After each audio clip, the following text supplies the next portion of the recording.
ಬಾಳೆ ಚಿಂತೆ ಹೋಗ್ಬೇಕಾತಂದ್ರೆ ಈ ಬಾಳೆ ಎಲ್ಲ ಸುಳ್ಳು ಅಂತ ಖಾತ್ರಿ ಮಾಡ್ಕೊ.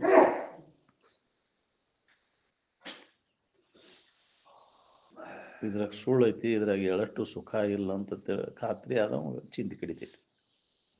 ಏನ್ ಸುಳ್ಳು ಪುದಿ ಆಟವು ಅಂತ. ಇದು ಬಾಳೆದ ಆಟ ಎಲ್ಲ ಸುಳ್ಳು ಅದ, ಖರೆ ಅಂತ ತಿಳ್ಕೊಂಡು ನೀನು ದುಃಖ ಪಡ್ಲಿಕ್ಕೆ ಇದ್ರ ಬಗ್ಗೆ ಚಿಂತೆ ಮಾಡ.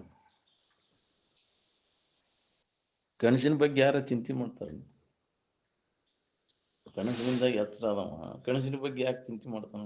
ಸುಳ್ಳು ಅಂತ ತಿಳ್ಕೊಂಡಿರ್ತಾನ. ಹಂಗ ಇದು ಸುಳ್ಳು ಅನ್ನೋದು ಹೊಳೆಯಬೇಕಾತಂದ್ರೆ ನಾವು ಪಾರಮಾರ್ಥಿಕ ಎಚ್ಚರಿಕೆ ಹೊಂದಬೇಕು. ನಮ್ಮ ನಿಜದ ಎಚ್ಚರಿಕೆಯನ್ನು ಹೊಂದಿದಾಗ ಇದು ಎಲ್ಲ ಸುಳ್ಳಪ್ಪ ಇದು ಅಂತ ಅದರ ಚಿಂತೆ ಮಾಡಕ್ ಹೋಗೋದು. ನಾವು ಸುಳ್ಳು ಅಂತ ತಿಳ್ಕೊಂಡು ವಸ್ತುಗಳ ಮ್ಯಾಗ ಆಸಕ್ತಿ ಉಂಟಾಕೈತೋ, ಏನು ಖರೆ ಅಂತ ತಿಳ್ಕೊಂಡು ವಸ್ತುಗಳ ಮೇಲೆ ಆಸಕ್ತಿ ಉಂಟಾಕೈತೋ ಅಂದ್ರೆ ಇವೆಲ್ಲ ಖರೆ ಅಂತ ತಿಳ್ಕೊಂಡು ಇವುಗಳ ಮ್ಯಾಗ ಆಸಕ್ತಿ ಉಂಟಾಗಿತ್ತು. ಕನಸಿನ ವಸ್ತುಗಳ ಬಗ್ಗೆ ಯಾರಿಗೆ ಆಸಕ್ತಿ ಉಂಟಾಗೋದಿಲ್ಲ, ಸುಳ್ಳು ಅಂತ ತಿಳಿದಿರ್ತಾರೆ. ಅದಕ್ಕೆ ಇದು ಒಂದು ಕನಸು ಅಂತ ಸುಳ್ಳು ಅಂತ ತಿಳ್ಕೋಬೇಕಾದ್ರೆ ನಮ್ಮ ನಿಜದ ಎಚ್ಚರಿಕೆಯನ್ನು ಹೊಂದಿದಾಗ ಕನಸಿನ ಬಾಧೆ ಎಚ್ಚರ ಆದವಂಗ ಇಲ್ಲದಂಗ ಆಕೈತಿ. ಹಂಗೆ ಈ ಎಚ್ಚರಿಕೆ ಬಾಧೆ ನಮ್ಮ ಸ್ವರೂಪದ ಎಚ್ಚರಿಕೆಯನ್ನು ಮಾಡಿಕೊಂಡಾಗ ನಮಗೆ ಇಲ್ದಂಗೆ ಆಕೈತಿ. ಮೊದಲು ಅದನ್ನು ಎಚ್ಚರಿಕೆಯನ್ನು ಮಾಡ್ಕೋ. ನೀನು ಯಾರು, ನಿನ್ನ ನಿಜ ಸ್ವರೂಪದ ಎಚ್ಚರಿಕೆ ಅದನ್ನು ಮಾಡ್ಕೋ. ಅವಾಗ ನೀ ಯಾರು ಅನ್ನೋದು ನಿನಗೆ ಅನುಭವ ಬರ್ತದೆ. ಏನು ಇದು ವ್ಯಾವಹಾರಿಕ ಸತ್ತ, ಇದು ಖರೆ ಅಂತ ಅನ್ಸಾಗ್ತೈತಿ. ಪ್ರಾತಿಭಾಷಿಕ ಸತ್ತ ಅಂದ್ರೆ ಕನಸು. ಪಾರಮಾರ್ಥಿಕ ಸತ್ಯತ್ವವನ್ನು ಹೊಂದಿದ ಮ್ಯಾಗ ಇದು ಎಲ್ಲ ಸುಳ್ಳು ಅಂತ. ಅದನ್ನು ಹೊಂದಲಿಕ್ಕೆ ನಾವು ಪ್ರಯತ್ನ ನಿರಂತರ ಮಾಡಬೇಕಾಗಿದೆ. ಅದಕ್ಕೆ ಜಾಗೃತ ಅಂದ್ರೆ ನಿನ್ನ ನಿಜದ ಎಚ್ಚರಿಕೆಯನ್ನು ಮಾಡ್ಕೋ. ಅವಾಗಿ ವ್ಯಾವಹಾರಿಕ ಎಚ್ಚರಿಕೆ ಎಲ್ಲ ಇದು ಕನಸಾಗಿ ಹೋಗ್ಬಿಡ್ತದೆ. ಅವಾಗ ನಿನಗಿದ್ರ ಚಿಂತೆ ಇರುವುದಿಲ್ಲ, ಯಾವುದೇ ಥರದ ಚಿಂತೆ ನಿನಗಿರ್ಬೇಕು. ಚಿಂತಿಲ್ದ ಆರಾಮಿರ್ಬೇಕನ್ನುವಂಗಿದ್ರೆ ಇದರ ಎಚ್ಚರಿಕೆಯನ್ನು ಮಾಡ್ಕೋ. ಇಲ್ಲ ಅಂದ್ರೆ ಇದು ಖರೆ ಅಂತ ತಿಳ್ಕೊಂಡು ಹೋಗ್ಕೊಂತ ಹೋಗುದು. ನೋಡಿ, ಸುಖಿಗಳಾದವರೆಲ್ಲ ಇದರ ಸಂಬಂಧ ತಪ್ಪಿಸ್ಕೊಂಡ್ರಿ, ಕೈ ಬಿಟ್ರಿ, ಇದನ್ನು ಭಾಳ ತಲೆ ಕೆಡಿಸ್ಕೊಳಕ್ ಹೋಗ್ಬಾರ್ದು. ಏನು ಬಂದ್ರು ಕ್ಯಾಕಿ ಹೊಡಿಬೇಕು ನೋಡಂತಿದ್ರು ಅನ್ಸವ್ರು. ನನಗೆ ಹಂಗಾತೆ ಹಿಂಗಾತೆ, ಎದಕ್ಕಾಗೈತೆ ಅದು? ನೀ ಅಲ್ಲದಕ್ಕಾಗೈತಿ, ನಿನ್ನೊಳಗೆ ಏನಾರು ಆಗೈತೆ ನೋಡ್ಕೊ. ಯಾರಿಗಾಗೈತಿ? ಎಲ್ಲ ಗೊತ್ತಿಲ್ಲದಕ್ಕೆ ನನಗಾಗೈತೆ ಅಂತ. ನಿನ್ನೊಳಗೆ ಏನೂ ಆಗೇ ಇಲ್ಲ ಅನ್ನೋದನ್ನು ಅನುಭವದಿಂದ ನೋಡ್ಕೊ. ನಿನ್ನ ಸ್ವರೂಪದ ಎಚ್ಚರಿಕೆಯನ್ನು ಮಾಡಿಕೊಂಡಾಗ ನನಗೇನೂ ಆಗಿಲ್ಲ ಅನ್ನೋದು ಅನುಭವ. ಸಮಾಧಿ ಅಥವಾ ತೂರ್ಯ ಅವಸ್ಥೆ ಅಂದರೆ ಈ ಮೂರು ಅವಸ್ಥೆಗಳನ್ನು ಮೀರಿ ನಿಂತಾಗ ಇವುಗಳ ಕಾಟ ತಪ್ಪತೈತಿ ನಮಗಂತ. ಅದಕ್ಕೆ ಮೇಲಕ್ಕೆ ಹೊಡಿ ಮೂರು ಲಾಗ ಅಂತ ಯಾಕೆ ಹೇಳ್ಯಾರ ಶರೀಫರು? ಮೂರು ಅವಸ್ಥೆಗಳನ್ನು ದಾಟಿ ನಿಂತಾಗ ನಿನ್ನ ನಿಜದ ಎಚ್ಚರಿಕೆ ನಿನಗೆ. ಏನು ಈಗ ಮನುಷ್ಯನ ಜನ್ಮಕ್ಕೆ ಬಂದಾಗ ಪ್ರತಿಯೊಬ್ಬರಿಗೆ ಅದನ್ನು ಮಾಡ್ಕೊಳ್ಳಿಕ್ಕೆ ಅವಕಾಶ ಐತಿ. ಅದಕ್ಕೆ ಎಚ್ಚರ ಆಗ್ರಿ ಅಂತ. ಅದ್ರ ಬಗ್ಗೆ ಸರಿಯಾಗಿ ಕೇಳ್ರಿ. ನಿಮ್ಮ ಸ್ವರೂಪದ ಬಗ್ಗೆ ಶೃಣ್ವಂತು ಅಮೃತಶ್ಯ ಪುತ್ರಃ, ಕೇಳು. ನೀನ ಅಮೃತ ಸ್ವರೂಪ ಇದ್ದೀಯ ಅನ್ನೋದನ್ನು ಅನುಭವಿಗಳ ಮುಖಾಂತರ ಅದನ್ನು ಕೇಳು. ಜಾಗೃತ ಉತ್ತಿಷ್ಠಿತ ಪ್ರಾಪ್ಯ ವರ ನಿಭೂದತ. ಅವಾಗ ನಿನಗೆ ಚಿಂತಿಲ್ದಂಗ ಅದ್ರ ಬಗ್ಗೆ ಕೇಳು. ನಿನ್ನ ಬಗ್ಗೆ ಕೇಳಾಕ ನಿನಗೆ ಆಸಕ್ತಿ ಇಲ್ಲ, ಬರೇ ನೀ ಅಲ್ಲದ್ರ ಬಗ್ಗೆ ಜೀವನ ಎಲ್ಲ ಅದರಾಗ ಕಳೆದಿಲ್ಲ. ಅನಾತ್ಮ ವಿಚಾರದೊಳಗೆ ಯಾವಾಗಲೂ ನಿನ್ನ ಬಗ್ಗೆ ಶ್ರವಣ ಮಾಡು. ಆತ್ಮ ವಾ ಅರೇ ದ್ರಷ್ಟವ್ಯೋ ಶ್ರೋತವ್ಯೋ ಮಂತವ್ಯೋ ನಿಧಿಧ್ಯಾಸಿತವ್ಯ ಅಂತ. ತನ್ನ ಬಗ್ಗೆನ ಶ್ರವಣ ಮಾಡಬೇಕು, ಮನನ ಮಾಡಬೇಕು, ನಿಧಿಧ್ಯಾಸ. ಕೇಳಿದರೆ ಅದರ ಬಗ್ಗೆ ಕೇಳು. ಬಾಳೆ ಸುದ್ದಿ ಬೇಡ, ನಮಗೆ ಸಾಕಾಗೈತೆ ಅದನ್ನು ಕೇಳಿ. ಮತ್ತಿದ್ದವ್ರು ಬಾಳೆ ಸುದ್ದಿ ತೆಗಿಬೇಡ್ರಿ ಅನ್ನೋರು ಒಬ್ಬರ ಇದ್ದೀರ ಇದ್ರಾಗ ಅಂತ. ದಯವಿಟ್ಟು ಬಾಳೆ ಸುದ್ದಿ ತೆಗಿಬೇಡ್ರಿ ನಾವು. ಬರೇ ಅದ ಹೆಸರು, ಮತ್ತೊಂದು ಏನಿಲ್ಲ. ಅದರ ಚಿಂತನೆ ಮಾಡಿ ಹಿಂಗೆ ಹಾಕೊಂಡು ಕುಂತೀವಿ. ನೀವು ಉನ್ನತ ಸ್ಥಿತಿಯನ್ನು ಹೊಂದಬೇಕನ್ನು ಹಂಗಿದ್ರೆ ಆ ವಿಷಯ ಚಿಂತನೆಯನ್ನು ಕೈಬಿಡು. ತೊರೆದು ನಿರ್ವಿಷಯದಳು ಕರಿಗೊಂಡು ನಿಲ್ಲಿ, ನೀನೇ ಸುಖಿಯಪ್ಪೆ ಅಂತ. ಸುಖದಿಂದ ಇರ್ಬೇಕನ್ನ ಪ್ರತಿಯೊಬ್ಬರು ವಿಷಯ ಚಿಂತನೆಯನ್ನು ನಾವು ಬಿಡಬೇಕು. ಅದಕ್ಕೆ ತ್ಯಾಗ ಅಂತಾರೆ. ಏನು ವಿಷಯ ಚಿಂತನೆಯನ್ನ ಎಲ್ಲಿ ಹಿಡದಿ? ಮನಸ್ಸಿನಾಗ ಹಿಡದಿ. ಮನಸ್ಸಿನಾಗ ಬಿಡುವುದು ತ್ಯಾಗ, ಹೊರಗೆ ಬಿಡುವುದು ತ್ಯಾಗ ಅಲ್ಲ. ಹೊರಗೆ ಬಿಟ್ಟು ಮನಸ್ಸಿನಾಗ ಒಳಗೆ ಹಿಡಿದ್ರೆ ತ್ಯಾಗಂತಾರನ ಅದಕ್ಕೆ. ಸನ್ಯಾಸ ಅಂದ್ರೆ ಮನಸ್ಸಿನಾಗ ಹಿಡಿದದ್ದು, ತಾನಲ್ಲದನ್ನೆಲ್ಲ ಕೈ ಬಿಟ್ಟು ಉಳ್ಕೊಂಡ ನೀವು ಆರಾಮನ ಇದೇನು ನಿನಗೇನೂ ಆಗಿಲ್ಲ ಅನ್ನೋದು ನಿನಗೆ ಅನುಭವ ಬರ್ತದೆ. ಸುಳ್ಳ ನಿನಗೆ ಆಗೈತೆ ಅಂತ ತಿಳ್ಕೊಂಡು ಒದ್ದಾಡಿದಲ್ಲ, ಗೊತ್ತಿಲ್ಲದಕ್ಕೆ ಅಜ್ಞಾನದ ಮೂಲಕ ನಾ ದುಃಖ ಪಡ್ಲಿಕ್ಕತ್ತೀನಲ್ಲ. ನನ್ನ ಬಗ್ಗೆ ನನಗೆ ಎಚ್ಚರ ಆತಂದ್ರೆ ಏನೂ ಆಗೇ ಇಲ್ಲ ಅನ್ನೋದು ನಿನಗೆ ಅನುಭವ ಬರ್ತದೆ. ಅದಕ್ಕೆ ಆ ಎಚ್ಚರಿಕೆಯನ್ನು ಹೊಂದಿ ನಮಗೇನೂ ಆಗಿಲ್ಲ ಅನ್ನೋದನ್ನು ಖಾತ್ರಿ ಮಾಡ್ಕೊ. ಅವಾಗ ನಿನಗೆ ಯಾವ ಬಾಧೆನೂ ಆಗುವುದಿಲ್ಲ.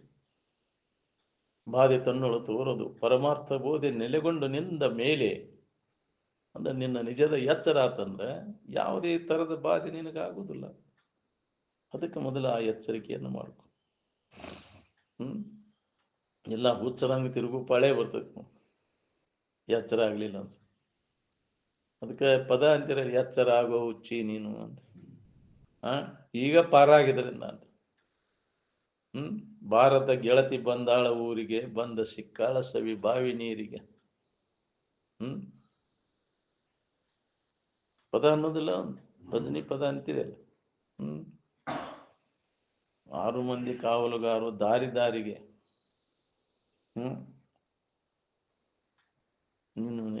ಮತ್ತು ಅದ್ರಾಗ ಕೇಳುತ್ತಾವ ಹೊಳ್ಳಳ್ಳಿ ಅವರು. ಏನ್ ಹೋಗಿ ಕೊಡಾಕ ನಿನಗ ಅವಕಾಶನೇ ಇಲ್ದಂಗೆ ಮಾಡ ಪಾರಾಗ ಮತ್ತು ವ್ಯಾಮೋಹಕ್ಕೆ ಕೇಳುತ್ತಾವ. ಅದಕ್ಕೆ ಈಗ ಎಚ್ಚರಾಗಿ ನಿನ್ನ ನಿಜ ಸ್ಥಿತಿಯನ್ನು ತಿಳ್ಕೋದು.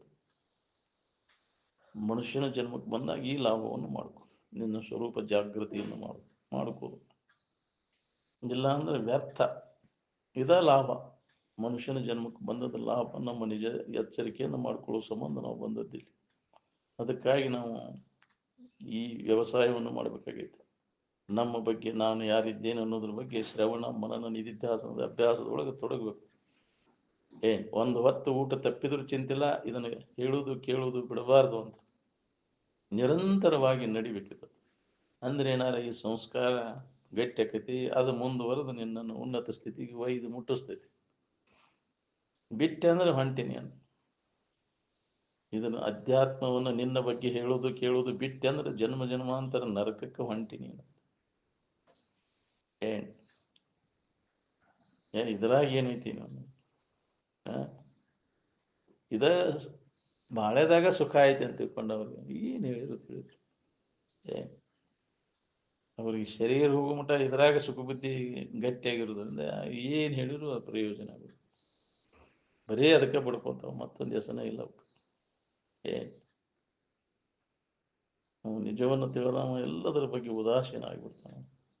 ಯಾವ ವೃತ್ತಿ ಉದಾಸೀನವನ್ನು ಹೊಂದತಿ ಆ ವೃತ್ತಿಗೆ ನೆಮ್ಮದಿ ಇರ್ತೈತಿ. ಬಿಡುದಾಸೀನ ಅಂದ್ರೆ ಬಿಡುದು, ಅದ್ರ ಬಗ್ಗೆ ತ್ಯಾಗ ವೈರಾಗ್ಯ ಬರು ಪುರುಷೋತ್ಲೆ ಆಗಿಂದಾಗ ನಿನಗೆ ಅದ್ರ ಲಾಭ ಐತಿ. ಉದ್ರಿ ಏನಲ್ಲ, ಈಗ ಸದ್ದ ಬಿಟ್ಟು ಸದ್ದ ನಿನಗೆ ಅದ ಹೋಗೋದು. ಏನು ಮುಂದೆ ಈಗ ಮಾಡಿದ್ದು ಮುಂದೆ ಬರ್ತೈತಿ ಹಂಗಿಲ್ಲ. ಇದು ರೋಗಡಿ. ಈಗ ಸದ್ದ ಬಿಟ್ಟು ಸದ್ದ ನಿನಗೆ ಅದರ ಫಲ. ಬಿಡಾಕ್ ಒಲ್ಲೆ ಅಂದ್ರೆ ಹೋಗ್ಕೋಯ್ತು. ಇವು ನಾನು ನನ್ನದು ಅಂತ ಹಿಡ್ಕೊಂಡು ಕುಂತಿಯಲ್ಲ, ಅದು ಎಲ್ಲಿ ಮಠ ಇರ್ತೈತಿಪ್ಪ, ನೀನು ಪ್ರಾರಬ್ಧ ಇರೋ ಮಠ ಇರ್ತೈತಿ. ಅದು ವಾದ ಒಂದು ಋಣ ತೀರಿದ ಮ್ಯಾಗ ಒಂದು ಕ್ಷಣ ಕೂಡ ಉಳಿದಿಲ್ಲ. ಎಲ್ಲ ಸಂಬಂಧಗಳೆಲ್ಲ ತಪ್ಪಿ ಹೋಗ್ತೈತಿ. ಸಂಬಂಧ ಇಲ್ಲೇ ನಮ್ಗೆ ಆರಾಮ್ ಇರಾಕ್ ಬರ್ತೈತಲ್ಲ, ಯಾವ ಬೇಕಾಗಿಲ್ಲ. ಎದರ ಅವಲಂಬನೂ ಇಲ್ಲೇ ನಮ್ಗೆ ಆರಾಮ್ ಇರಾಕ್ ಬರ್ತೈತಲ್ಲ, ಯಾಕೆ ಅವಲಂಬನ ಮಾಡ್ಬೇಕು? ಈಗ ಅವಲಂಬಿಸಿ ಅಲ್ಲ, ಈಗ ಶರೀರಾದಿಗಳನ್ನ ಇನ್ನುಳಿದವನ್ನೆಲ್ಲ ಅವಲಂಬಿಸಿ ಅಲ್ಲ, ಆರಾಮದೇನ? ಇದನ್ನ ಅವಲಂಬಿಸ್ಕೊಂಡು ಆರಾಮ್ ಇರ್ಬೇಕಂತ ಹೊಂಟೇವ್ ನಾವು. ಇರಾಕೈತೇನ ನಮ್ಗೆ? ಶರೀರ ಅವಲಂಬನ ಮಾಡಿ ಅಲ್ಲ ಆರಾಮದೇನ? ಯಾರು ಆರಾಮದಾರ ಈ ಶರೀರ ಅವಲಂಬಿಸ್ಕೊಂಡು ಕುಂತವ್ರು? ಸುಖಿಗಳಾದವರೆಲ್ಲ ಇದನ್ನ ಅವಲಂಬನ ಮಾಡಿದ್ರು ನಾವು.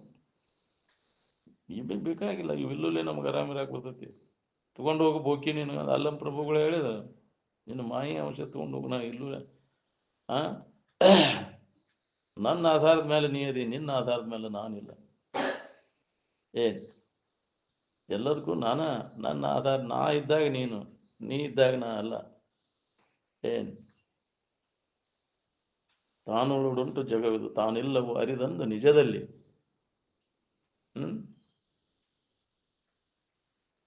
ನೀ ಇದ್ದಾಗ ನಾ ಅದೇನಂತ ಕೂಡ, ನಾ ಇದ್ದಾಗ ನೀ ಇದಿ. ನಾನಾ ಇರಲಿಲ್ಲ ಅಂದ್ರೆ ನಿನಗೆಲ್ಲಿ ಅಸ್ತಿತ್ವ ಐತಿ? ಆಧಾರವಾ ಬ್ರಹ್ಮ ಆಧೇವಿ ಮಾಯ, ಆಧಾರದಲ್ಲಿ ಬೆರೆಸಿ ಬೇರಿಲ್ಲದಂತ ಆಧೇಯವಾಗಿರ್ತದೆ ಪುತ್ರ. ಎಲ್ಲದಕ್ಕೂ ಆಧಾರಣ ನಾನು, ಎಲ್ಲ ನನ್ನ ಅಸ್ತಿತ್ವದ ಎಲ್ಲ ಏನ್ ನಿಜವಾದ ಇದ್ದ ವಸ್ತುನ ನಾನು. ಇವೆಲ್ಲ ತೋರ್ ಎಡಗು ಎಲ್ಲ ನನ್ನಲ್ಲಿ ತೋರ್ ಎಡಗ್ತಾವ, ನನ್ನ ಆಧಾರದ ಮೇಲೆ ತೋರ್ತಾವ. ಆದರೂ ನನ್ನ ಇರುವಿಕೆಗೆ ಏನೂ ಮಾಡಿಲ್ಲ ಅನ್ನೋದನ್ನು ಒಮ್ಮಿನಿ ಅನುಭವದಿಂದ ಇದನ್ನು ಖಾತ್ರಿ ಮಾಡ್ಕೊಂಡೆ ಅಂದ್ರೆ ಚಿಂತೆ ಕಡಿದೆ ನೋಡ್ರಿ. ಏನ್ ಚಿಂತೆ ಕಳ್ಕೊಂಡು ಆರಾಮಿರ್ಬೇಕನ್ನೋ ಹಂಗಿದ್ರೆ ನಿನ್ನ ಕಡೆ ಲಕ್ ಕೊಡು. ಈ ತೋರಿಕೆ ಕಡೆ ಲಕ್ ಕೊಟ್ಟ ಚಿಂತೆ ಇರುವುದನ್ನು ನೋಡ್ರಿ. ಯಾಕ ಇದಕ್ಕಿದ್ದಂಗೆ ಇರುವುದಲ್ಲ ಇದು. ಕ್ಷಣ ಕ್ಷಣಕ್ಕನ ಬದಲಾವಣೆ ಆಕೈತಿ ಇದು. ನೋಡ್ರಿ ಈ ದೃಶ್ಯದೊಳಗಿಂದ ಜಗತ್ತಿನ ವಸ್ತುಗಳು ಯಾವ ಒಂದು ಒಂದು ಅಣು ಸಹಿತ ಇದಕ್ಕಿದ್ದಂಗೆ ಇರುತ್ತೆ. ಕ್ಷಣ ಕ್ಷಣಕ್ಕನ ಬದಲಾವಣೆ. ಇದಕ್ಕೆ ಸಂಸಾರ ಅಂತಾರೆ.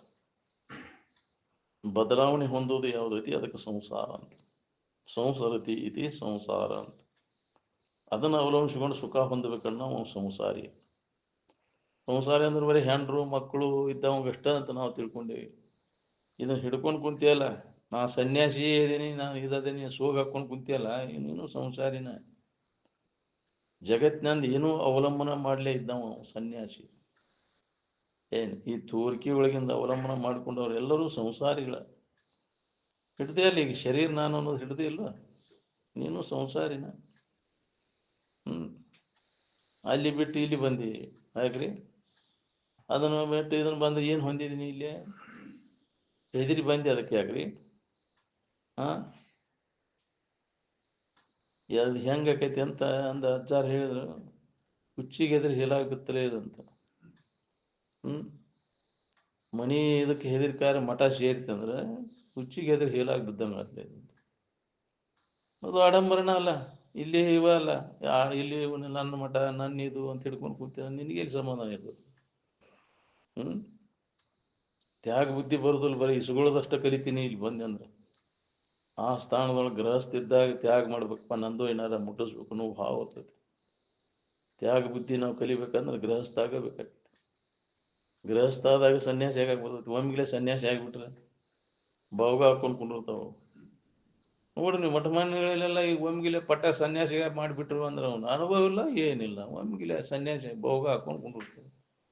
ಏನಾಗಿದೆ ಪರಿಸ್ಥಿತಿ? ಮಠ ಮಾನ್ಯಗಳಲ್ಲೆಲ್ಲ ದೊಡ್ಡ ದೊಡ್ಡ ಆಸ್ತಿ ಎಲ್ಲ ಇದಿರ್ತೈತಿ, ಮಜಾ ಮಾಡ್ಕೊಂತ ಹೋಗ್ಬಿಡೋದಪ್ಪ. ಜನರ ಮುಂದಾರ ಉಪದೇಶ ಬರಬ್ಬರಿ ಮಾಡೋದು, ಒಳಗೆಲ್ಲ ಅವ್ಯವಹಾರ ಮಾಡೋದು. ಏನಾಗೈತೆ ನೋಡ್ಕೊಳ್ಳಿ. ಅದಕ್ಕೆ ಮೊದಲಿನ ಮಂದಿ ಪದ್ಧತಿ ಹೆಂಗೆ ಮಾಡ್ಯಾರ ಅವನು, ನಮ್ಮ ಋಷಿಮುನಿಗಳ ಪದ್ಧತಿ 25 ವರ್ಷದವರೆಗೆ ಬ್ರಹ್ಮಚರ್ಯ ಆಶ್ರಮದೊಳಗೆ ಇದ್ದು ಇದನ್ನು ಅಭ್ಯಾಸ ಮಾಡಿ ಆ ನಂತರ ಗೃಹಸ್ಥಾಶ್ರಮ ಸ್ವೀಕಾರ ಮಾಡಬೇಕು. ಅವಾಗಲ್ಲಿ ನಿನಗೆ ಎಲ್ಲ ಪರಿಪೂರ್ಣ ಆಕೈತಿ, ಅನುಭವ ಬರ್ತೈತಿ ನಿನಗೆ. ಅದೆಲ್ಲ ಗೃಹಸ್ಥಾಶ್ರಮದೊಳಗಿದ್ದೆ ಅಂದ್ರೆ ಆ ನಂತರ ವಾನಪ್ರಸ್ಥ, ಇದರೊಳಗೆ ಏನೂ ಇಲ್ಲ ಅಂತ ತಿಳಿದು ಹಗರ್ಕ ಅದರಿಂದ ಹಿಂದಕ್ಕೆ ಸರ್ಕೋ ಮಾಡ್ಕೋರಿಪ್ಪ, ಇನ್ನು ನೀವು ಇದ್ದವ್ರು ಮಾಡ್ಕೋರಿ ಅಂತ ಹಿಂದಕ್ಕೆ ಸರ್ಕೊಂಡು ಇದ ಚಿಂತನದೊಳಗೆ ತೊಡಗಿ ಅಭ್ಯಾಸದೊಳಗೆ ತೊಡಗಿ ವಾನಪ್ರಸ್ಥಾಶ್ರಮಕ್ಕೆ ಬಂದ ಅವಾಗ ಇದ್ರ ಅಭ್ಯಾಸ ಗಟ್ಟಿ ಆತಂದ್ರೆ ಅವಾಗ ಸನ್ಯಾಸ ನಿನಗೆ ಅದನ್ನು ಹಿಡ್ಕೋಬೇಕನ್ನೋ ಮನಸ್ಸಿನಾಗ ಇರುವುದಿಲ್ಲ. ಎಲ್ಲವನ್ನು ಕೈ ಬಿಡಬೇಕು. ಕೈ ಬಿಟ್ಟ ಕೇವಲ ಆನಂದಮಯವಾದ ಇವನಲ್ಲಿ ಉಳ್ಕೊಂತಾನ ತಾವು ಸನ್ಯಾಸ ಸ್ವೀಕಾರ. ಅವಾಗ ನಮಗೆ ಸನ್ಯಾಸತ್ವ ಅವ ಯೋಗ್ಯ. ಮೊಳಗೆಲ್ಲ ಇಟ್ಕೊಂಡು ನಾನು ಸನ್ಯಾಸಿ ಅಂತಂದ್ರೆ ಬಾರಪ್ಪ ಯಾವುದು ಇಲ್ಲದ ಮಠಕ್ಕೆ ಬಾ ಅಂದ್ರೆ ಅಲ್ಲಿ ಅಂತ ನಾವು ಏನೈತಿ ನಿಮ್ಮ ಮಠದ ಆಸ್ತಿ ಅಂತ, ಹೌದಿಲ್ಲ ಅಂದಾಗ ಆಗವ ಮಠಕ್ಕೆ ಮರಿ ಆಗ್ಬೇಕು. ನಿಮ್ಮ ಮಠಕ್ಕೆ ಯಾರನ್ನ ಮರಿ ಬಿಟ್ಟಿರಿ ಅಂತ ಕೇಳ್ತಾರೆ. ಇಲ್ಲಿ ಹುಡುಕ್ಲುಕಟ್ಟಿ ಆತ್ಮಾನಂದ ಮಠಕ್ಕೆ ಯಾರನ್ನ ಮರಿ ಬಿಟ್ಟಿರಿ ಅಂತ. ಅಲ್ಲಿ ಮರಿ ಬಿಡು ಮಠ ಅಲ್ಲಪ್ಪ ಅದನ್ನು. ಎಲ್ಲರೂ ಮರಿಗಳ ಅಲ್ಲಿ ಮಠಕ್ಕೆ ಬಂದವ್ರು ಎಲ್ಲರೂ, ಹೌದಿಲ್ಲ? ಅದನ್ನ ತಿಳ್ಕೊಬೇಕನ್ನೋರೆಲ್ಲರೂ, ಆಸಕ್ತಿ ಉಳ್ಳವ್ರು ಎಲ್ಲರೂ ಅದಕ್ಕೆ ಮಠದ ಮರಿಗಳ. ಒಬ್ಬರೇ ಇಲ್ಲ ಅಲ್ಲಿ, ಭಾಳ ಮಂದಿ ಮರಿಗಳದಾರಂತೆ. ನೀವು ಮಠಕ್ಕೆ ಮರಿ ಹಾಕೇನಂತ ತಿಳ್ಕೊಂಡು ಅಂದನ ಎಲ್ಲ ಸಾಮ್ರಾಜ್ಯ ಬಹುಗ ಹಾಕೊಂಡು ಕುಂಡಿರ್ತಾರೆ. ಅದಕ್ಕೆ ಧನ್ಯೋ ಗೃಹಸ್ಥಾಶ್ರಮಿ ಅಂದರೆ ಭದ್ರವಾದಂತಹ ಜೀವನ. ನಮ್ಮ ಋಷಿ ಮುನಿಗಳೆಲ್ಲ ಮೊದಲು ಗೃಹಸ್ಥರನ್ನ ಇದ್ದರು, ಅವರಿಂದನೇ ಇದು ಪ್ರಚಾರ ಆದದ್ದು. ನಮ್ಮ ಭಾರತೀಯ ಋಷಿ ಮುನಿಗಳು ಗೃಹಸ್ಥಾಶ್ರಮದಾಗ ಇದ್ದವರಿಂದನೇ ಇದು ಅಧ್ಯಾತ್ಮ ವಿಚಾರ ಪ್ರಚಾರ ಆದದ್ದು. ಇಲ್ಲ ಅಂದ್ರೆ ನಾವು ಉಳಿಕೆದವರಿಂದ ಆಗಿಲ್ಲ ಇದು. ಅವರೇ ಇದನ್ನೆಲ್ಲ ಹೊರಗೆ ಇಡುವುದವರು. ಇದ್ದ ಜೀವನ ಹೆಂಗೆ ಸಾಗಿಸ್ಬೇಕು ಅನ್ನೋದನ್ನು ತಿಳಿಸಿಕೊಟ್ಟರು. ಹೆಂಗೆ ಬದುಕಬೇಕು, ಜೀವನವನ್ನು ಹೆಂಗೆ ನಾವು ಸಾರ್ಥಕ ಮಾಡ್ಕೋಬೇಕು ಅನ್ನೋದನ್ನು ಜಗತ್ತಿನ ಜನರಿಗೆಲ್ಲ ತಿಳಿಸಿಕೊಟ್ಟವ್ರು ಗೃಹಸ್ಥರನ್ನ. ನೋಡ್ರಿ, ಹಿಂದೆ ಎಲ್ಲ ಋಷಿಮುನಿಗಳೆಲ್ಲ ಅವರಿಂದನೇ ಇದು ಪ್ರಚಾರ ಆದದ್ದು. ಅದಕ್ಕೆ ಶಿವಾನಂದಾಜಿ ಅವರಿಗೆ ಒತ್ತಾಯ ಮಾಡಿ ಲಗ್ನ ಮಾಡಿಸಿದ್ರು. ಆ ನಂತರ ಅವ್ರು ಲಗ್ನ ಮಾಡ್ಕೊಳಿಲ್ಲ ಅಂದ್ರೆ ಆತ್ಮಾನಂದರು ಎಲ್ಲಿ ಸಿಗ್ತಿದ್ರು, ಆತ್ಮಾನಂದರ ಲಗ್ನ ಮಾಡ್ಕೊಳ್ಳಿಲ್ಲ ಅಂದ್ರೆ ನಿರಂಜನ ಅಪ್ಪಗಳು ಎಲ್ಲಿ ಸಿಗ್ತಿದ್ರು, ಅವ್ರು ಮಾಡ್ಕೊಳ್ಳಿಲ್ಲ ಅಂದ್ರೆ ಇವರೆಲ್ಲಿ ಸಿಗ್ತಿದ್ರು, ಸಮರ್ಥರೆಲ್ಲಿ ಸಿಗ್ತಿದ್ರು. ಅದು ವಂಶ ಪರಂಪರೆ, ಅದು ಬಹಳ ಜಗತ್ತಿನ ಇತಿಹಾಸದೊಳಗೆ ಅಪರೂಪ ಇಂಥ ಒಂದು ಜ್ಞಾನದ ಮಣಿತನ ಸಿಗೋದು ಅಂತಂದ್ರೆ ಬಹಳ ಅಪರೂಪವಾದದ್ದು. ಜಗತ್ತಿನ ಇತಿಹಾಸದೊಳಗೆ ಹುಡುಕಾಡಿದ್ರೆ ನಿಮಗೆ ಸಿಗುದಿಲ್ಲ ಅಂತ. ಅದು ಎಂಥದ್ದು ಹಿಂದಿನ ಸಂಸ್ಕಾರ ಬಲ, ತಪೋ ರಕ್ತ, ಅದೆಲ್ಲ ಶಿವಾನಂದ ಸಮಾಧಿಯನ್ನು ಹೊಂದಿ ಲಗ್ನ ಮಾಡ್ಕೊಂಡವರು. ಅವಾಗ ಇವೆಲ್ಲ ಅಂತಲ್ಲಿ ಅಂತಹ ಹಿಂದಿನ ಜನ್ಮದ ಸಾಧಕರ ಹುಟ್ಟಿ ಬರ್ಬೇಕಾಗ್ತದೆ, ಅವಕಾಶ ಸಿಗ್ತೈತೆ. ಸಮಾಧಿ ಹೊಂದಕ್ಕಿಂತ ಪೂರ್ವದಲ್ಲಿ ಏನು ಲಗ್ನ ಮಾಡ್ಕೋತಾರಲ್ಲ, ಅವು ಜ್ಞಾನಿಗೆ ಹುಟ್ಟಬಹುದು, ಅದೇ ಇಲ್ಲ ಅದೇನು ನಿಶ್ಚಿತ ಇಲ್ಲ. ನಿಜಗುಣವ್ರೆ ಅವರು ಹೇಳಿರಲ್ಲ, ಜ್ಞಾನಿಯ ಕುಲಕೋಟಿ ಬಂಧು ಬಾಂಧವರು ಅನುರಾಗದಿಂದವೇ ಮುಕ್ತಿ ಪಡೆಯುವರು ಅಂತ ಒಂದು ಪದ್ಯದೊಳಗೆ ಬರ್ತದ. ಪ್ರತ್ಯಾಹಾರ ಸಿದ್ಧಿಸಿದಾಗ ಅವಾಗ 5 ತಲೆಮಾರಿನೊಳಗೆ ಅವ್ನು ಸಿದ್ಧಿಸಿ ಲಗ್ನ ಮಾಡ್ಕೊಂಡ ವಂಶೋಭಿವೃದ್ಧಿ ಆತಂದ್ರೆ 5 ತಲೆಮಾರಿನೊಳಗೆ ಅಲ್ಲಿ ಮುಂದುವರಿತು. ಧ್ಯಾನ ಸಿದ್ಧಿಸಿತ್ತು ಅಂದ್ರೆ 11 ತಲೆಮಾರಿನವರೆಗೆ ಅಲ್ಲಿ ವಂಶ ಮುಂದುವರಿತೈತಿ. ಹಂಗೆ ಲಗ್ನ ಮಾಡ್ಕೊಂಡ್ರು. ಧಾರಣ ಸ್ಥಿತಿಯನ್ನು ಪಡೆದ ಅವ ಪೂರ್ಣ ಸ್ಥಿತಿಯನ್ನು ಹೊಂದಿದ ಲಗ್ನ ಮಾಡ್ಕೊಂಡ್ರು 21 ತಲೆಮಾರಿನವರೆಗೆ ಅಲ್ಲಿ ವಂಶದೊಳಗೆ ಅದು ಮುಂದುವರಿತದ. ಸಮಾಧಿ ಸಿದ್ಧಿಸಿದಿಂದ ಲಗ್ನ ಮಾಡ್ಕೊಂಡಂದ್ರೆ 101 ತಲೆಮಾರಿನವರೆಗೂ ಆ ವಂಶದೊಳಗೆ ಜ್ಞಾನಿಗಳ ಇದು ಮುಂದುವರಿತದ ಅಂತ. ಶ್ರುತಿ ಅಭಿಪ್ರಾಯದ ತೆಗೆದು ನೋಡಂತ ನಿರಂಜನ ಅಪ್ಪಗಳು ಹಗಲೆಲ್ಲ ನನಗಿದನ್ನು ನೋಡಪ್ಪ ಹಿಂಗೈತಿ, ಅದು ಜ್ಞಾನಿ ಹೊಟ್ಟಿಲೆ ಜ್ಞಾನಿ ಹುಡ್ತಾನ. ಅದು ಖರೆ ಅಪ್ಪ ಅವ್ರು ಯಾವ ದೃಷ್ಟಿಯಿಂದ ಹೇಳ್ಯಾರ, ಇವೆಲ್ಲ ಪ್ರತ್ಯಾಹಾರ, ಧ್ಯಾನ, ಧಾರಣ, ಸಮಾಧಿ ಇವು ಸಿದ್ಧಿಸೋದಕ್ಕಿಂತ ಪೂರ್ವದಲ್ಲಿ ಯಾರು ಲಗ್ನ ಮಾಡ್ಕೊಂಡು ಅವ್ರು ಹುಟ್ಟಬಹುದು, ಹುಟ್ಟಲಿಕ್ಕಿಲ್ಲ. ಆದ್ರೆ ಇವೆಲ್ಲ ಅದರಿಂದ ಹಿಂಗೈತಿ, ಶ್ರುತಿ ಅಭಿಪ್ರಾಯ ತೆಗೆದು ನೋಡಿದ ಖರೆ. ನಾನು ಎಲ್ಲ ರಕ್ತ, ತಪೋಮಯ ರಕ್ತ ಇರ್ತೈತಿ ಅಂಥವ್ರು. ಅಲ್ಲಿ ಹಿಂದಿನ ಜನ್ಮದೊಳಗೆ ಅದೃಢ ಅಪರೋಕ್ಷ ಜ್ಞಾನಿಗಳಂತಾರ. ಹಿಂದಿನ ಈ ಜನ್ಮದಾಗ ನಮಗೆ ಅದನ್ನ ಸಾಧಿಸಕ್ಕಾಗಲಿ ಶರೀರ ಹೋಗಿರ್ತೈತಿ, ಶರೀರ ಪಾತ್ ಆಗಿರ್ತೈತಿ. ಅದು ಸಾಧಿಸಕ್ಕಾದ ಶರೀರ ಮತ್ತೊಂದು ಶರೀರ ಬೇಕಾಕೈತಿ, ಅದಕ್ಕೆ ಹುಟ್ಟೆ ಬರ್ಬೇಕು, ಮತ್ತೆ ಜನ್ಮ ಧಾರಣ ಮಾಡಿದಾಗ ಪೂರ್ಣ ಸ್ಥಿತಿಯನ್ನು ಹೊಂದಾಕ್ ಬರ್ತೈತಿ. ಅದಕ್ಕಂಥ ಅವಕಾಶಕ್ಕಾಗಿ ಕಾದು ಕೂತಿರ್ತವೆ. ಅಂಥ ಅವಕಾಶ ಅಲ್ಲಿ ಸಮಾಧಿ ಹೊಂದಿದ ಮಹಾತ್ಮ ಇದರಾಗಿ ಸಿಗ್ತೈತಿ. ನಾವು ಆ ಸ್ಥಾನ ಶಿವಕಾರ ಅದು ಒಂದು ಪುಣ್ಯ ಬೇಕಂತ ಅಲ್ಲಿ ಹುಟ್ಟಬೇಕಾತಂದ್ರೆ ಜ್ಞಾನಿ ಮಟ್ಟಿಗೆ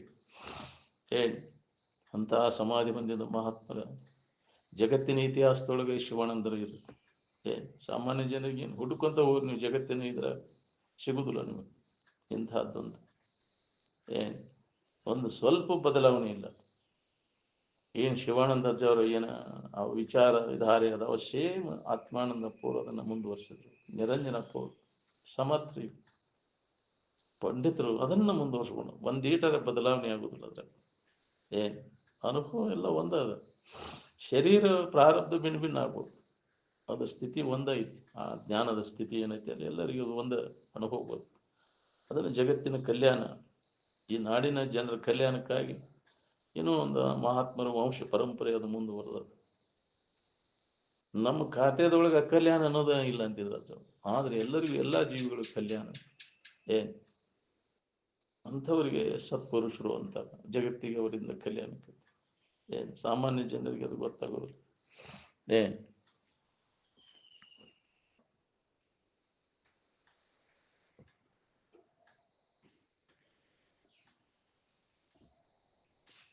ಇಹಲೋಕ ಮತ್ತು ಪರಲೋಕದ ಆನಂದವು ನನ್ನ ಆನಂದಕ್ಕೆ ಸರಿಯಾಗಲಾರದು. ಹೌದು, ತನ್ನ ಸ್ವರೂಪದ ಆನಂದಕ್ಕೆ ಹೆಂಗೆ ಸರಿಯಾಗಬೇಕಾಗುತ್ತೆ? ಆವ ಪರಿಯ ಸುಖವ ಭಾವಿಸಿ ಬೇರೆಣಿಸಿದುಡೆ ಜೀವ ಪರಮರ ಯೋಗದ ನಿಜವನರಿದ ಅನುಭವಿಯ ಸುಖಕ್ಕೆ ಸರಿಗಾನೆ ಅಂತ. ಈ ಲೋಕದ ಭೋಗದ ಸುಖ, ಪರಲೋಕದ ಭೋಗದ ಸುಖ ಸುಖ ಯಾವ ನನ್ನ ನಿಜಾನಂದದ ಅನುಭವಕ್ಕೆ ಸರಿಯಾಗಲಾರದು ಅಂತ. ಆದ್ದರಿಂದ ನಾನು ಧನ್ಯನು ಅಂದ.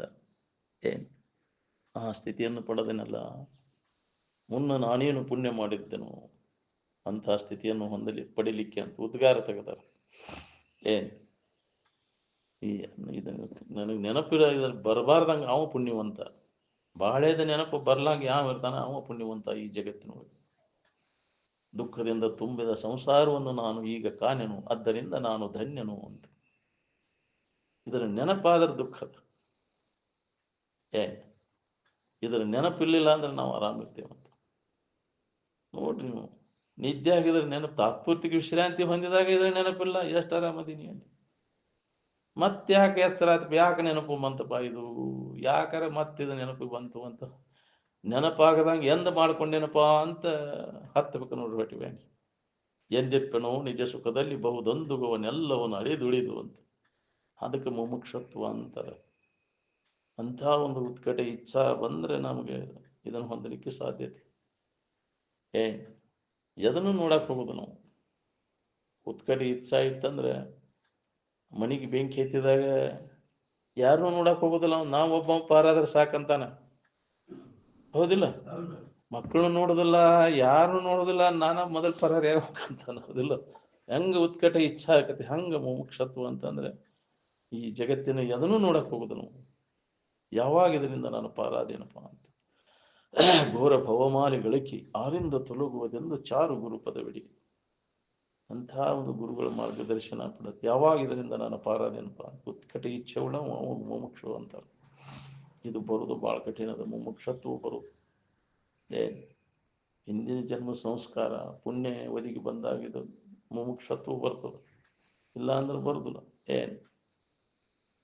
ಬರೇ ಬಾಳೆ ದೇಸನದಾಗ ಸತ್ತುಟ್ರು. ಎಷ್ಟು ಸಲ ಹುಟ್ಟಿಟ್ಟು ಬಂದರು ಬಾಳೆ ದೇಸನ, ಅಲ್ಲಿ ಹೊಲ ಹಿಡಿಬೇಕು, ಇದನ್ನು ಮನಿ ಮಾಡಬೇಕು, ಬರೇ ಬಡ್ಕೊಂಡು ಸತ್ತು ಕೆರೆಸಿದ್ದು. ಎದಕ್ಕೆ ಬಂತ್ರಿ ಅದು? ಬಾತಿಗೆ ಬಾರದ ವಸ್ತುಗಳನ್ನು ಎಷ್ಟು ಗಳಿಸಿದಾರೆ ಏನಾಗ ನಿನಗೆ ಉಪಯೋಗ ಬರ್ತಾವನು? ಹೊಲ ಹಿಡದಂದ್ರೆ ನಾನು ಮೊದಲಿದ್ದ ದೌಡ್ ಬಂದಿದ್ದವ ಯಜಮಾನ ಸಾಹುಕಾರ ಅಪ್ಪ ಅವರಿದ್ದ ಆತ್ಮಾನಂದಪ್ಪ ಅವ್ರಿಗೆ. ಹಿಂಗಾಯ್ತೇನಪ್ಪ ಹಂಗ ಶಾಸ್ತ್ರಕ್ಕೆ ಕುಂತವ ಇರ್ತೇನಂತ ಗಾಂಧಿ ಶಾಸ್ತ್ರ. ಸಾಹುಕಾರ ಹೊಲಾನ ಹಿಡಿದೆ ಮತ್ತು ಅಂತ. ಹ್ಞೂ ರೀಪ್ಪ ನಿಮ್ಮ ಆಶೀರ್ವಾದ.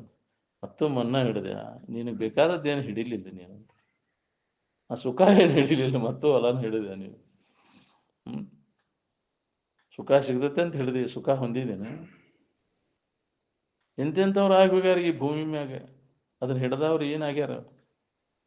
ಒದ್ದಾಡಿ ಹೋಗ್ಯಾವ, ಹೊಲ ಹಿಡಿದು ಹೊಲ ಅನ್ಕೊಂತ ಹೋಗ್ಯಾವ. ಸುಖ ಕೊಡ್ತೈತೆ ನಿನಗದು? ಭೂಮಿ ಸೀಮಿ ಧನ ಕನಕಾದಿಗಳು ಸುಖ ಕೊಟ್ಟವನು, ಮಕ್ಕಳು ಮರಿ ಸುಖ ಕೊಟ್ಟವನು, ಅಧಿಕಾರ ಸುಖ ಕೊಟ್ಟತೇನು? ಸುಖ ಕೊಟ್ಟರೆ ಇಲ್ಲಿ ತನಕ ಯಾಕೆ ಸುಖ ಹೊಂದಿಲ್ಲ? ಜಗತ್ತಿನ ಇತಿಹಾಸದೊಳಗೆ ಒಬ್ಬರ ಉದಾಹರಣೆ ತೆಗೀನಿ. ಇದರಿಂದ ನಾವು ಸುಖ ಹೊಂದಿದ್ದೀವಿ, ಎಲ್ಲ ಥರದ ಅನುಕೂಲ ಭೋಗ ವಸ್ತುಗಳೆಲ್ಲ ಅದಾವ, ಇದಿಲ್ಲ ಅನ್ನೋಂಗಿಲ್ಲ. ಎಲ್ಲ ಥರದ ಸೌಕರ್ಯಗಳದಾವ, ಎಲ್ಲ ಥರದ ಇದು ಅನುಕೂಲ ಐತಿ. ಯಾವ ಸುಖ ಕೊಟ್ಟವು ನಮ್ಗೆ? ಬಂಗಾರ ಎಷ್ಟು ಏನು ಕೊರತಿಲ್ದಷ್ಟು. ಅಲೆಕ್ಸಾಂಡರ್ ಎಲ್ಲ ಇತ್ತು ನಮಗೆ, ಯಾಕ್ರಿ? ಒಗಿಸಿಬಿಟ್ಟ ಅವನು, ತೆಗಿಸಿ ಅವನು ಒಗಿರ್ಬೇಕಪ್ಪ, ಅವನು ತೆಗೆದು ಏನೂ ಆಗಲಿಲ್ಲ ಅದರಿಂದ. ಸುಖ ಇಲ್ಲ, ಇವನು ಬಿಟ್ಟು ಹೊಂಟಿನ ಎಲ್ಲ. ನಾನು ಕೈ ಹೊರಗೆ ಮಾಡಿ ಮುಚ್ಚರಿ ನಾನು ಅಂದ, ಕೈಯ ಏನು ಒಯ್ಯುದಿಲ್ಲ ನಾನಂತ. ಇದಕ್ಕಾಗಿ ಕೆಟ್ಟೆ ನಾನು ಅಂತ. ಇದ್ರ ಬೆನ್ನು ಹತ್ತಿ ಕೆಟ್ಟೆ ನಾನಂತ. ಬರ್ಬೇಕಲ್ಲ ಅದು ಒಂದು ಅಂತ್ಯಕಾಲಕ್ಕೆ. ಅದನ್ನ ವಾಸನ ಇಟ್ಕೊಂಡು ಅಲ್ಲೇ ಪಿಶಾಚಾಗಿ ತಿರುಗ್ತಾವ ಮತ್ತೆ, ಹೌದಿಲ್ಲ? ಅವ ಬಂದು ಅಲ್ಲೇ ನೋಡವು ಸರ್ಪಾಗಿ ಒಡ್ಯಾಡಿ ಅಲ್ಲಿ ಕಾವಲ ಕುಂತಿರ್ತಾವ. ಅವು ಈ ನಿಧಿ ಅಂತಾರಲ್ಲ, ಅವು ಸರ್ಪ ಅಂದ್ರೆ ಅವ ಪಿಶಾಚನ ಆ ರೂಪದಿಂದ ಅವು ಕಾಡ್ತಾವ. ಮುಟ್ಟಿಸಿಕೊಡುದಿಲ್ಲ ಅವು. ಕಾಕೊಂತ ಕುಂತಾರ. ಇಲ್ಲೇ ಬಜವನ್ ಮನಿಗೆ ಹೋದಾಗ ಇಲ್ಲಿ ಬಿಟಗೇರಾಗ ಐತಲ್ಲ, ಆ ಬಜವನ್ ಮನಿಗೆ ಹಿಂಗೈತಿ ಬದುಕೈತೇನ, ಅಜ್ಜಾರು ನಿರಂಜನ ಪೂರ್ಣ ಹೋಗಿದ್ವಿ, ನೋಡಿರ ಅವರು. ಅವನ್ನ ಯಾಕೆ ಇಚ್ಛಾ ಮಾಡ್ತೀರಿ? ಅವು ಪೀಡ ಕೊಡ್ತಾವ, ಗಳಿಸಿ ಇಟ್ಟು ಬಂದು ಕಾಯಕ್ ಕುಂತಾವ, ತಾನಾಗಿ ನಿಮ್ಗೆ ಇದ್ದ ಬರ್ತಾವ. ನೀವ್ ಯಾಕಾದ್ರೆ ಇಚ್ಛಾ ಮಾಡ್ತೀವಿ? ತೆರಿ ಕೆಡ್ಸ್ಕೋಬೇಡ್ರಿ. ಇಲ್ಲೇ ಕುಂತೈತಿ ನೋಡಂತ, ಬಡಗಿಲೆ ಹೊಡೆದು ತೋರಿಸಿದಟ ಅವ್ರು, ಇಲ್ಲೇ ಐತಿ ನೋಡಂತ. ಅವ್ರು ಒಂದು ಇದ್ರಾಗ 2-3 ತವದಲ್ಲಿ ಐತಿ ಇಲ್ಲಿ ಅಂತ. ನಿಧಿ ಅವು ಹಿಂದೆ ಗಳಿಸಿ ಅದನ್ನ ಕಾಕೊಂತ ಪಿಶಾಚಾಗಿ ಕುಂತಾವು. ಅದಕ್ಕೆ ಅದನ್ನ ಪೂಜೆ ಮಾಡ್ಕೊಂತ ಬಂದಾರ ಅವ್ರ. ಜಗ ಏನು ಅವಲ್ಲಿ ಕಾಕೊಂತ ಕುಂತಿರ್ತಾವು. ಅದು ಬರೋದಿದ್ರೆ ತಾನೇ ಬರ್ತದೆ. ನೀನು ಪ್ರಾರಬ್ಧ ಅದನ್ನು ತೊಗೊಂಡು ಏನು ಮಾಡ್ತೀವಿ, ಇಚ್ಛಾ ಯಾಕೆ ಮಾಡ್ತೀರಿ? ಅದರಿಂದ ಏನು ಲಾಭ ಐತಿ ನಿಮ್ಗೆ? ಹಿಂಗಾಗಿ ಜೀವನ ಹಾಳು ಮಾಡ್ಕೊಂಡು ಹೋಗಲ್ಲ. ಅದ್ರ ಬೆನ್ನ ಹತ್ತಿ ಏನು ಅದಕ್ಕೆ ಎಂದೂ ಅದನ್ನು ಇಚ್ಛಾ ಮಾಡಕ್ಕೆ ಹೋಗ್ಬೇಕು. ಮಾಡಿ ಕೆಡಬೇಡ ಅಂತ. ವಿಷಯದ ಆಶೆಯನ್ನು ಮಾಡದಿರು, ಮಾಡಿ ಕೆಡದಿರುವಂಥದ್ದು. ಯಾಕೆ ಅದರಿಂದ ಇಲ್ಲ, ನಿನ್ನೊಳಗೈತಿ ನಿನಗೆ ಬೇಕಾದದ್ದು ಆ ವಿಷಯ ವಸ್ತುಗಳಿಲ್ಲ. ಅದಕ್ಕೆ ಅವನು ತೊರೆ ಎಂದ. ಯಾರಿಗೆ ಸುಖ ಕೊಟ್ಟಾವ ಹೇಳಿ? ಅವರು ಜಗತ್ತಿನ ಇತಿಹಾಸದೊಳಗೆ ಅದನ್ನು ಅವಲಂಬಿಸ್ಕೊಂಡವ್ರು ಯಾರು ಸುಖ ಹೊಂದ್ಯಾರ? ಬ್ರಿಟಿಷ್ ಎಂಪರರ್ನಷ್ಟು ರಾಜ್ಯಾಧಿಪತ್ಯ ವಿಶ್ವದೊಳಗೆ ಯಾರ್ದಿತ್ತು? ಸೂರ್ಯ ಮುಳುಗದ ಸಾಮ್ರಾಜ್ಯ. ಎಲ್ಲಿ ಹೋದರೂ ಅವಂದಪ್ಪ. ನಿಂದು ಏಟು ಬಿಡುವ ತಟೆ ಕಡೆ ಮೂಲ್ಯ ನೀನು ಯಾಕ್ರಿ? ಒಂದು ಊರಂದು ಇಡೀ ಯಾಕ್ರಿ ಸೂರ್ಯ ಮುಳುಗದ ಸಾಮ್ರಾಜ್ಯ ಒಂದು ಬ್ರಿಟಿಷ್ ಎಂಪರರ್. ಯಾವ ರಾಜಾರಾಣಿ ಸುಖ ಹೊಂದಿದ್ರು ನಾವು? ನೆಮ್ಮದಿನ ಇಲ್ಲ. ಅಜ್ಞಾನದಿಂದ ನಮಗೆ ಇದೆಲ್ಲ ಆವರಿಸಿಬಿಟ್ಟೈತಿ. ವಿಷಯದಿಂದ ಸುಖ ಸಿಗ್ತೈತೆ ಅನ್ನೋ ತಪ್ಪು ತಿಳುವಳಿಕೆ ಅಜ್ಞಾನದಿಂದ ಉಂಟಾಗಿದೆ. ನಮ್ಮಲ್ಲಿ ಜ್ಞಾನ ಉದಯ, ವಿವೇಕ ಉದಯ ಆತಂದ್ರೆ ಇದರ ದೋಷ ದರ್ಶನ ಆಕೈತಿ ನಮಗೆ. ಅದಕ್ಕೆ ವಿವೇಕವಂತರ ಸಂಘ ಮಾಡು, ಅವಾಗ ನಿನಗೆ ಇದರ ಹಕೀಕತಿ ಗೊತ್ತಾಕೈತಿ. ಇದ್ರೊಳಗೆ ನಾವು ಇದಕ್ಕೆ ಪ್ರಾಪ್ತಿಗಾಗಿ ಪ್ರಯತ್ನ ಮಾಡಬೇಕು, ಮಾಡಬಾರ್ದು. ಏಟು ಶರೀರ ಚರಿತಾರ್ಥಕ್ಕೆ ಏಟು ಬೇಕಟ್ಟು ಮಾಡ್ಕೊಂಡು ನಾವು ಕೆಲಸ ಮಾಡ್ಕೊಂಡು ಬರೇ ಇದರೊಳಗೆ ಕುಂತರ ಜೀವನ ಹಾಳು ಮಾಡ್ಕೊಂಡಾಗ ಎದಕ್ಕೆ ಬಂದೇವನು ಸುಧಾ ನಿನಗೆ ಖಬರ್ ಆಗುವುದಿಲ್ಲ. ಮರೆತು ಬಿಡ್ತೀವಿ ಅಜ್ಞಾನದೊಳಗೆ. ಐಶ್ವರ್ಯ ಬಂತೆ ಅಂದ್ರೆ ಐಶ್ವರ್ಯದ ಮತದೊಳಗೆ ಅಧ್ಯಾತ್ಮದೆಲ್ಲ ಕೊಡಕ್ಕಾಗುವುದಿಲ್ಲ. ತೆಗಿದ ಇಲ್ಲೇ ಕರ್ಸುನ್ ತಗೋ ಸ್ವಾಮಿಗಳನ್ನ, ಅವ್ರನ್ನ ನಮ್ಮ ಕಾರ್ ಗಾಡಿ ಐತಿ ಕರ್ಸುನ್ ಅಂತ. ಹೌದಿಲ್ಲ? ಇದ್ದಲ್ಲೇ ಬರ್ಬೇಕು ಅವ್ರು ನಿಮ್ಗೆ. ಅವ್ರು ಇದ್ದಲ್ಲೇ ಹೋಗಿ ಅದನ್ನು ತಿಳ್ಕೊಬೇಕಪ್ಪ, ಅವ್ರ ಆಶೀರ್ವಾದ ತಗೋಬೇಕು ಅನ್ನೋದು ಬರೋದು. ನಾವು ಅವ್ರಿಗೆ ತ್ರಾಸ ಕೊಟ್ಟು ಮತ್ತೆ ಅವ್ರನ್ನ ಕರೆಸಿ ನಾವು ಇದನ್ನು ಮಾಡ್ಕೋಬೇಕು ಅನ್ನೋದು ಸ್ವಾರ್ಥ ಎಷ್ಟೈತೆ ನೋಡಿ. ಅದಿಲ್ಲ, ತಮಗೆ ಅನುಕೂಲ ಆಗುವಂಗ ಮಾಡೋರು ಅವರು. ಸ್ವಾರ್ಥಿಗಳು ನಾವೆಲ್ಲ. ಎಲ್ಲಿದ್ದಲ್ಲಿ ಹೋಗಿ ಅದನ್ನು ಇದನ್ನು ತಗೋಬೇಕು, ಅನುಗ್ರಹ ತಗೋಬೇಕು, ಅವ್ರಿಗೆ ಸಮಸ್ಯೆಗಳನ್ನು ಬಗೆಹರಿಸ್ಬೇಕು ಅನ್ನೋದು ಏನಿಲ್ಲ. ಅಲ್ಲಿ ಸೇವಾದಿಗಳನ್ನು ಮಾಡಿ ಅದನ್ನು ತಿಳ್ಕೋಬೇಕು ಅನ್ನೋ ಹಂಬಲ ಯಾರಿಗೆ ಹೇಳಿ? ಅವತಾರಿ ಪುರುಷರನ್ನವರು ಅವ್ರು ಇದ್ದಲ್ಲಿ ಹೋಗಿ ಸೇವಾದಿಗಳನ್ನು ಮಾಡಿ ಈ ವಿದ್ಯೆಯನ್ನು ಕಲಿತರು. ಅವತಾರಿ ಪುರುಷರು ಕೃಷ್ಣ, ರಾಮ. ಅದಿಲ್ಲ, ಸಾಂದೀಪ ಮುನಿಗಳ ಹತ್ರ ಕೃಷ್ಣ, ವಶಿಷ್ಠರ ಹತ್ರ ರಾಮ. ಇದರ ಅಭ್ಯಾಸ ಮಾಡಿದ್ರು ಅಲ್ಲಿ ಸೇವಾದಿಗಳನ್ನು ಮಾಡಿ.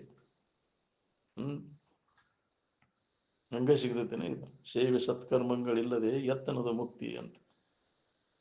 ಹಂಗ ಒಮ್ಮೆಲೆ ಆಯ್ತು ಸಿಗ್ತೈತೇನೆ ಈ ವಿದ್ಯೆ ಸಿಗೋದು ಅಂತಂದ್ರೆ.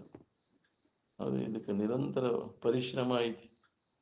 ಪರಿಶ್ರಮ ಇಲ್ಲೇ ನಮಗೆ ಇದನ್ನು ಅನುಭವ ಇದನ್ನು ತಗೊಳಕ್ಕಾಗೋದು ಇಲ್ಲ. ಈ ಲಾಭ ತಗೊಳ್ಬೇಕಂದ್ರೆ ನೀವು ಸಾಕಷ್ಟು ಇದಕ್ಕೆ ಪರಿಶ್ರಮ ಐತಿ. ಈ ಜನ್ಮದೊಳಗೆ ಅವಾಗ ಅದು ಶಿಕ್ಷೆತ್ಪ ಅಂದ್ರೆ ಸಾಕಷ್ಟು ಹಿಂದಿನ ಜನ್ಮದೊಳಗೆ ಅವ ಪರಿಶ್ರಮ ಪಟ್ಟಾನಂತ ತಿಳ್ಕೋಬೇಕು. ಅನಂತ ಜನ್ಮಗಳು ತಪ್ಪಿಸಿದ್ದೆ ನೋಡ ಅಂತ ಅಕ್ಕ ಮಹಾದೇವಿ ಹೇಳಲ್ಲ. ಆ ಸ್ಥಿತಿಯನ್ನು ಹೊಂದಬೇಕಾದ್ರೆ ಅನಂತ ಜನ್ಮಗಳ ಹರಣಿಗಂಡನಾಗಬೇಕೆಂದು ಅನಂತ ಜನ್ಮ ತಪ್ಪಿಸಿದ್ದೆ ನೋಡ ಅಂತ ಹೇಳಕ್ಕೆ. ಬಹುನಾಂ ಜನ್ಮನಾಮಂತೆ ಮಾಮೀತಿ ಪರಂತಪಃ ಅಂತ. ಅನೇಕ ಮನುಷ್ಯ ಜನ್ಮಗಳ ಪ್ರಯತ್ನ ಇದಕ್ಕೆ ಬೇಕು. ಇದು ಸಿದ್ಧಿಸ್ಬೇಕಾತಂದ್ರೆ ನನ್ನ ನಿಜವನ್ನು ನಾವು ತಿಳ್ಕೊಂಡು ನಿಜದ ಎಚ್ಚರಿಕೆಯನ್ನು ನಾವು ಹೊಂದಬೇಕಾತಂದ್ರೆ ಅದಕ್ಕಾಗಿ ನಿರಂತರ ಪ್ರಯತ್ನ ಬೇಕಾಗ್ತದೆ. ಅಂತಹ ಗುರುವಿನ ಸಂಪರ್ಕ, ಅಂಥವ್ರ ಮಾರ್ಗದರ್ಶನ, ಅವರ ಉಪದೇಶಗಳನ್ನು ನಿತ್ಯ ಶ್ರವಣ ಮನನ ನಿಧಿಧ್ಯಾಸನ ಮಾಡೋದ್ರಿಂದ ನಮಗಿದು ಸಂಸ್ಕಾರ ಗಟ್ಟಿ ಆಕೈತಿ. ಇಲ್ಲಾಂದ್ರೆ ಹಾಳ ಸಂಸ್ಕಾರದೊಳಗೆ ಜಡಬುದ್ಧಿ ಜಡಸಂಘದೊಳಗೆ ಬಿದ್ದ ಅದೇ ಸಂಸ್ಕಾರ ಆಗಿ ಹಂತಂತ ಜನ್ಮಗಳು ಕಾದು ಕೂತಾವ ನಮಗೆ. ಇಂತಹ ಸಂಸ್ಕಾರ ಆತಂದ್ರೆ ಉನ್ನತ ಸಂಸ್ಕಾರ ಆತಂದ್ರೆ ಉನ್ನತ ಉತ್ತರೋತ್ತರ ಜನ್ಮ ಬರ್ತಾವ. ನೀನು ಒಂದು ಜನ್ಮದೊಳಗೆ ನಿನಗೆ ಜ್ಞಾನೋದಯ ಆಗ್ತದೆ. ಅವಾಗ ನೀ ಮುಕ್ತಕ್ಕಿ ಹುಟ್ಟಿ ಬರದಂಗಕ್ಕಿ. ಪೂರ್ಣ ವಾಸನೆಗಳ ನಾಶ ಆಗುವವರೆಗೂ ಜನ್ಮಗಳು ಬರುವನ. ವಾಸನಾ ಮೂಲಕ ಜನ್ಮಗಳು ಬರ್ತಾವ. ಯಾರ್ಯಾರಿಗೆ ಯಾವ ವಾಸನ ಐತಿ ಅದಕ್ಕೆ ಅನುಗುಣವಾಗಿ ಅವ್ನು ಕರ್ಮಗಳನ್ನು ಮಾಡ್ತಾನ. ಅದಕ್ಕೆ ತಕ್ಕಂಗೆ ಮತ್ತೆ ಜನ್ಮಗಳನ್ನು ಹೊಂತಾನ. ಯಾರು ನಮ್ಮನ್ನು ಜನ್ಮಕ್ಕೆ ಹಾಕೋರಿಲ್ಲ. ನಾವು ಮಾಡಿದ ವಾಸನೆಗೆ ಅನುಗುಣವಾಗಿ ನಾವು ಏನು ಕರ್ಮಗಳನ್ನು ಮಾಡ್ತೇವಲ್ಲ ಅವು ನಮ್ಮನ್ನು ಜನ್ಮಕ್ಕೆ ಹಾಕ್ತವ. ಎಂತೆಂಥ ಗುಣಗಳದಾವ ನಮ್ಮಲ್ಲಿ, ಆ ಗುಣಕ್ಕನುಸಾರವಾಗಿ ನಾವು ಕರ್ಮಗಳಲ್ಲಿ ಅದು ತೊಡಗ್ತೇವೆ. ರಜೋಗುಣ, ತಮೋಗುಣ, ಸತ್ವಗುಣ, ಅದಕ್ಕನುಗುಣವಾಗಿ ಕರ್ಮಗಳಲ್ಲಿ ನಾವು ತೊಡಗ್ತೇವೆ. ಅದಕ್ಕನುಗುಣವಾಗಿ ಗುಣಕರ್ಮ ವಿಭಾವಿಷಃ ಅಂತ ಅದನ್ನು ಅವಲಂಬಿಸಿಕೊಂಡ ಕರ್ಮಗಳನ್ನು ಮಾಡ್ತೀವಿ, ಅದಕ್ಕನುಗುಣವಾಗಿ ಜನ್ಮಗಳನ್ನು ನಾವು ಹೊಂದ್ತೀವಿ. ಏನು ಯಾರು ದೇವರು ದಿನರು ನಮ್ಮನ್ನು ಜನ್ಮಕ್ಕೆ ಹಾಕವ್ರಿಲ್ಲ. ನಮ್ಮ ಜನ್ಮದ ಕರ್ತ ನಮ್ಮ ಕೈ ಒಳಗೈತಿ. ನಮ್ಮ ಭವಿಷ್ಯ ನಿನ್ನ ದೈವದ ಶಿಲ್ಪಿ ನೀನ. ಏನು ಈಗ ಮನುಷ್ಯನ ಜನ್ಮದಾಗ ಹೆಂಗೆ ಬೇಕಂಗೆ ನಾವು ರೂಪಿಸ್ಕೊಳಿಕ್ ಬರ್ತೈತಿ ನೋಡ್ರಿ. ಏನೋ ಅಂತ ಮಹಾತ್ಮರ ಸಂಘ ಸಿಕ್ಕರೆ ಉತ್ತಮ ಸಂಸ್ಕಾರ ಮಾಡಿ ಉತ್ತಮ ಜನ್ಮಗಳನ್ನು ನಾವು ಪಡಿಬಹುದು. ಮತ್ತು ಹೀನ ಜಡಬುದ್ಧಿ ಜಡಸಂಘ ಅಂತವ್ರ ಸಿಕ್ಕಂಥ ಸಂಸ್ಕಾರದಿಂದ ಹೀನ ಜನ್ಮಗಳು ಬರ್ತಾವ. ಹೀನ ಕೃತಿಗಳನ್ನು ಮಾಡಕ್ಕೆ ಪಾಪಕರ್ಮಗಳನ್ನು ಮಾಡೋದು ಫಲ. ಪಾಪಾನುಗುಣದಿಂದ ಗಿಡ ಮರ ಕ್ರಿಮಿಗಳ ರೂಪವಾಗಿ ಕೀಟ ಪತಂಗಾದಿಯಾಗಿ ಪಕ್ಷಿ ಕುಲವಾಗಿ ಮೃಗಜಾತಿಯಾಗಿ ಅಂದರು. ಇಂಥವೆಲ್ಲ ಹಿಂಗೂ ಅದಾವ್ರಿ ಅಂದರು.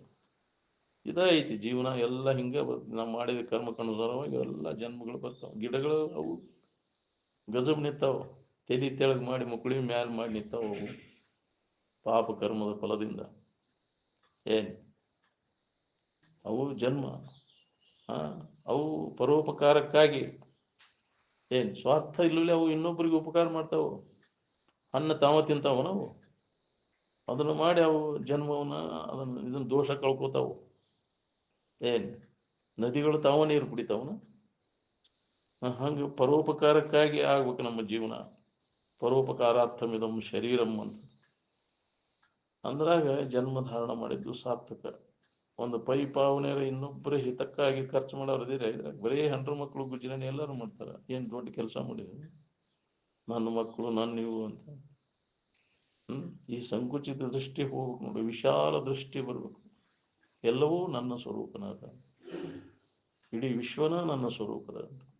ಜಗವೆಂದಡುಂ ತಾನೇ, ಜಗದೀಶನಂ ತಾನೇ, ಜಗದಾತ್ಮರೆಲ್ಲರೂ ತಾನೇ ಎಂದು ಬಗೆವಾತನಿ ಉತ್ತಮನು ನೋಡ ಅಂತ. ಅಂತ ಒಂದು ವಿಶಾಲ ದೃಷ್ಟಿ ಬರ್ಬೇಕಾತಂದ್ರೆ ಈ ಸಂಕುಚಿತ ದೃಷ್ಟಿ ಎಲ್ಲ ಹೋಗ್ಬೇಕು ನೋಡಿ.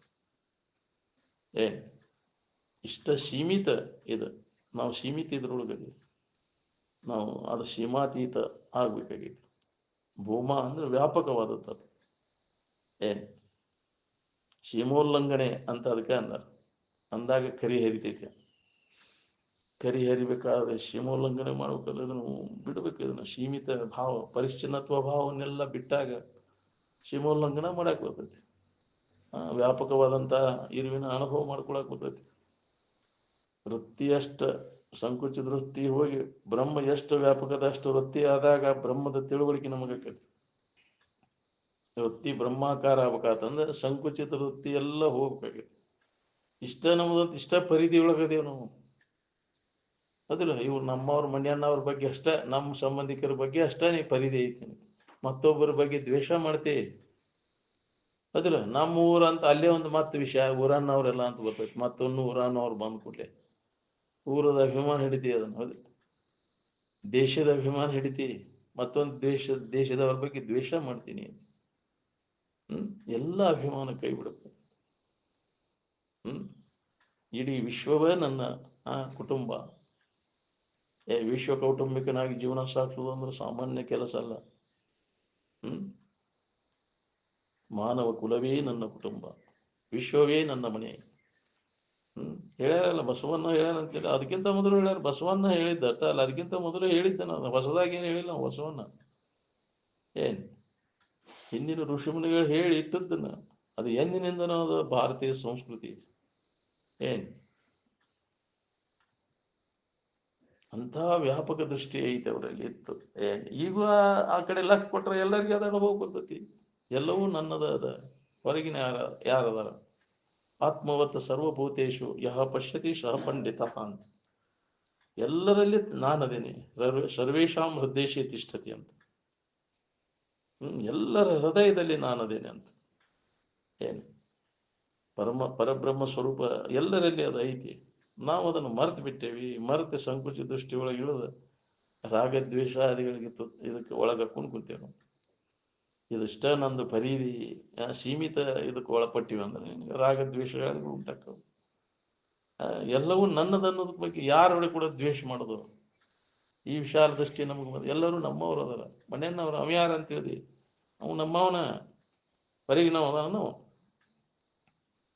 ಯಾರ ಬಗ್ಗೆನೂ ಅವ್ರು ಇದನ್ನು ಮಾಡಕ್ಕೆ ಹೋಗ್ಬಿಟ್ಟು ಏನ್ ಅಜ್ಜ ಅವ್ರ ಬಗ್ಗೆ ತಪ್ಪು ತಿಳುವಳಿಕೆ ಮಾಡ್ಕೊಂಡಿದ್ದವು ಬೆಳವಟಿಗೆ ಏನ್ ಅಲ್ಲಿ ಗೌಡಪ್ಪ ಏನ್ ಹ್ಞೂ ಹ್ಞೂ ಅವನ್ನೆಲ್ಲ ಇದನ್ನು ಮಾಡಿ ಅಜ್ಜ ಅವ್ರ ಬಗ್ಗೆ ತಪ್ಪು ತಿಳುವಳಿಕೆ ಮಾಡಿ ಏನಕಿನಾರು ಮಾತಾಡಿಬಿಟ್ಟವ ಜನ ಎಲ್ಲ ಅವನು ಹೇಳ್ಕೊಡ್ಲಿ ಅವನು ನನಗೆ ಏಯ್ ಯಾರಂತ ಹೇಳಿದಿರಿ ಅವ ಮೊಮ್ಮಗವ ಏನ್ ಯಾರಂತ ಹೇಳಿದಿರಿ ಅವನು ಸುಮ್ಮನೆ ಕುಂಡಿರ್ತಕ್ಕದ್ದು ಯಾರು ಅಂತ ಕಾಯಿ ಕಣ್ಲಿಲ್ಲ ಯಾರು ಅಂತ ಏನ್ ಹಿಂದಗಡೆ ಅವನು ಪರಿವರ್ತನ ಆತ ಏನ್ ಅವನ ಜೀವನನ ಬದಲಾಗಿಬಿಡ್ತಾನೆ ಏನ್ ಆದ್ರೆ ಅದರ ದೋಷ ಏನಾಯ್ತು ಜ್ಞಾನಿಗಳಿಗೆ ನಿಂದ ಮಾಡಿರುತ್ತಲ್ಲ ಪತ್ತೆ ಇಲ್ದಂಗೆ ಹೋಗ್ತದೆ ಅದಕ್ಕೆ ಯೋಗಿಗಳನ್ನು ನಿಂದಿಸದಿರಿ ವಂದಿಸು ನೀನು ನಿಂದಿಸಿದಾಗಲೇ ಬಂದಿರ್ಬೋದು ಬಹು ಪಾಪ